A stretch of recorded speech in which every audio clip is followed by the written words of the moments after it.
नमस्कार, आपण 10.2 मधलं हे पहिले गणित बघूया.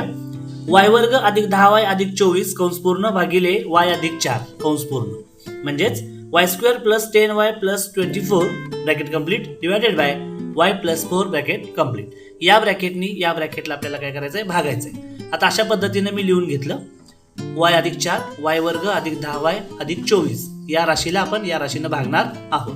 बाजूला मी लिहून घेतले बघा, y अधिक 4 गुणिले कोणती संख्या म्हणजे y वर्ग. आता y वर्ग येण्यासाठी म्हणजे हे y वर्ग, हे y वर्ग इथं येण्यासाठी इथं आपण फक्त y ठेवूया. बघूया, y ठेवलं तर या y ने या y ला गुणलं तर या y चा इंडेक्स 1 आहे, या y चा इंडेक्स म्हणजे घातांक 1 आहे, म्हणजे 1 आणि 1 2 होतो. म्हणजे काय होईल, y इंटू y, y गुणिले y बरोबर y वर्ग. आणि हे अधिक 4 आहे, या 4 ने पुन्हा y ला गुणल्यानंतर 4y, इथं अधिक चिन्ह आहे म्हणजे उत्तर येईल 4y. बघा, y ने गुणलं म्हणून मी वरती y लिहितो. बघा, वरती मी y लिहितो. खाली उत्तर आलं y वर्ग अधिक 4y, y वर्गच्या खाली y वर्ग लिहितो, अधिक 10y च्या खाली 4y लिहितो, खाली रेष मारतो. यांची वजाबाकी आहे म्हणजेच इथं धन चिन्ह आहे, अधिक चिन्ह आहे, ते काढून वजा करतो. कारण ह्या वजामुळे खालच्या सगळ्या राशींची चिन्ह बदलतात, हे लक्षात ठेवा. हे अधिक आहे त्याचं वजा करतो. आता y वर्गला इथं अधिक चिन्ह आहे, इथं वजा चिन्ह आहे, म्हणजे भिन्न चिन्ह आहेत, त्यांचं वजाबाकी त्यांची शून्य येते. इथं 10y ला बघा अधिक चिन्ह आहे, 4y ला वजा चिन्ह आहे, म्हणजे ही दोन चिन्ह भिन्न आहेत म्हणून त्यांची वजाबाकी होते. 10 तून 4 गेले 6 उरतात, 6y. या 6y ला मोठ्या संख्येचं चिन्ह आपण द्यायचं. मोठी संख्या आहे 10, 10चं चिन्ह आहे अधिक, म्हणून इथे मी अधिक किंवा त्याला धन म्हणतात, ते इथं चिन्ह. पुढची संख्या लिहून घेतो, अधिक 24. आता आपल्याला पुन्हा y अधिक 4 गुणिले कोणती संख्या आपल्याला हवी आहे, 6y. आता या y ला कितीने गुणल्यानंतर 6y येणार आहे, तर या y ला फक्त 6 ने गुणलं तर 6y येतं. 6y एके 6y. ठीक आहे, मग हे अधिक लिहिलं. मग ह्या y ला जर 6 ने गुणलं तर 4 ला पण आपल्याला 6 ने गुणावं लागेल. 6 गुणिले 4 6 चोक 24.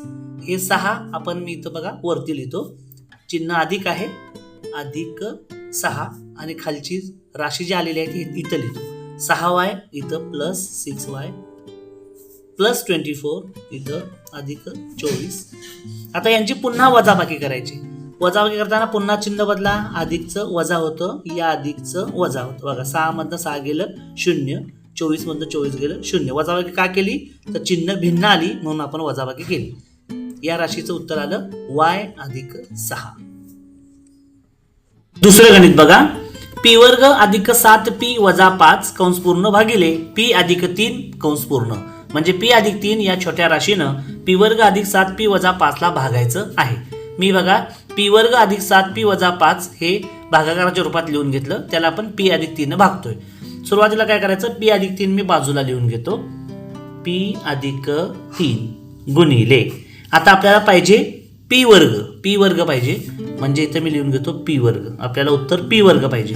या p ला कितीने गुणल्यानंतर p वर्ग येणार, तर या p च्या डोक्यावर 1 आहे, म्हणजे इथं पण 1च आला पाहिजे, म्हणजे घातांक 1 आला पाहिजे. म्हणजे p च्या डोक्यावर इथं 1 इथं 1, म्हणजे इथं टोटल आले 2, म्हणजे उत्तर आलं p वर्ग. आता हे अधिक इथं लिहून घेतलं आणि ह्या 3 न p ला गुणलं तर उत्तर येतं 3p. आता हे आपण काय करू, याच्या खाली लिहून घेऊ, कितीनं भागलं गुणलं सॉरी p न. इथं मी वरती p लिहितो, खाली p च्या खाली p वर्ग लिहितो, अधिक 7p च्या खाली 3p लिहितो. बघा, यांची करतो वजाबाकी. इथं p वर्ग याला चिन्ह अधिक आहे ते मी वजा करतो, इथं अधिक आहे ते वजा करतो. p वर्ग, या p वर्गला वजा चिन्ह, याला अधिक आहे, चिन्ह नसतं तेव्हा धन असतं, हे लक्षात ठेवा. p वर्गला p वर्ग कॅन्सल करतो, 0 उत्तर आलं. त्यानंतर 7p मधून 3 घालवायचे, कारण 7 ला अधिक चिन्ह आहे, 3 ला वजा चिन्ह आहे, म्हणजे 7तून 3 गेले 4p शिल्लक राहिले. आणि याला मोठ्या संख्येचं चिन्ह द्यायचं. मोठी संख्या आहे 7p ला चिन्ह आहे धन अधिक. पुन्हा हे वरचं 5 खाली घेतो. आता झालं 4p वजा 5. पुन्हा मी लिहून घेतो p अधिक 3 गुणिले. आपल्याला उत्तर हवंय कोणतं, 4p. इथे मी लिहितो 4p. या पीला कितीने गुणल्यावर 4p येणार आहे तर 4 गुणल्यावर 4p येणार आहे. 4 गुणले p 4p अधिक 4 गुणले 3 4 त्रिकम 12. हे ह्याच्या खाली लिहितो. हे 4 अधिक वरती लिहितो अधिक 4 हे मी वरती लिहिलं. त्यानंतर खाली 4p ह्याला पण अधिक चिन्ह आहे लक्षात ठेवा. 5च्या खाली लिहितो 12 अधिक 12 त्याची आपण वजाबाकी करूया. हे अधिक चिन्ह निघून जातं त्याच्याऐवजी येतं वजा. हे अधिक चिन्ह निघून जातं त्याच्याऐवजी येतं वजा. 4p ला अधिक चिन्ह आहे या 4p ला वजा चिन्ह आहे. भिन्न चिन्ह आहे आपण त्यांची वजाबाकी करूया. 4तून 4 गेले 0. 5ला वजा चिन्ह आहे 12ला वजा चिन्ह आहे. म्हणजे दोन्ही चिन्ह समान आहेत. जेव्हा चिन्ह समान असतात तेव्हा त्यांची आपण काय करतो बेरीज करतो. 12 आणि 5 किती झाले 17. आणि जेव्हा चिन्ह समान असतात तेव्हा उत्तराला आपण समान चिन्ह देतो. मग अधिक असू दे वजा असू दे. इथं समान चिन्ह कोणतं आहे वजा आहे म्हणून उत्तराला आपण काय केलं वजा चिन्ह दिलं. भागाकाराला बघा p अधिक 4 आणि बाकी राहिली वजा 17 ऋण 17 म्हटलं तरी चालेल.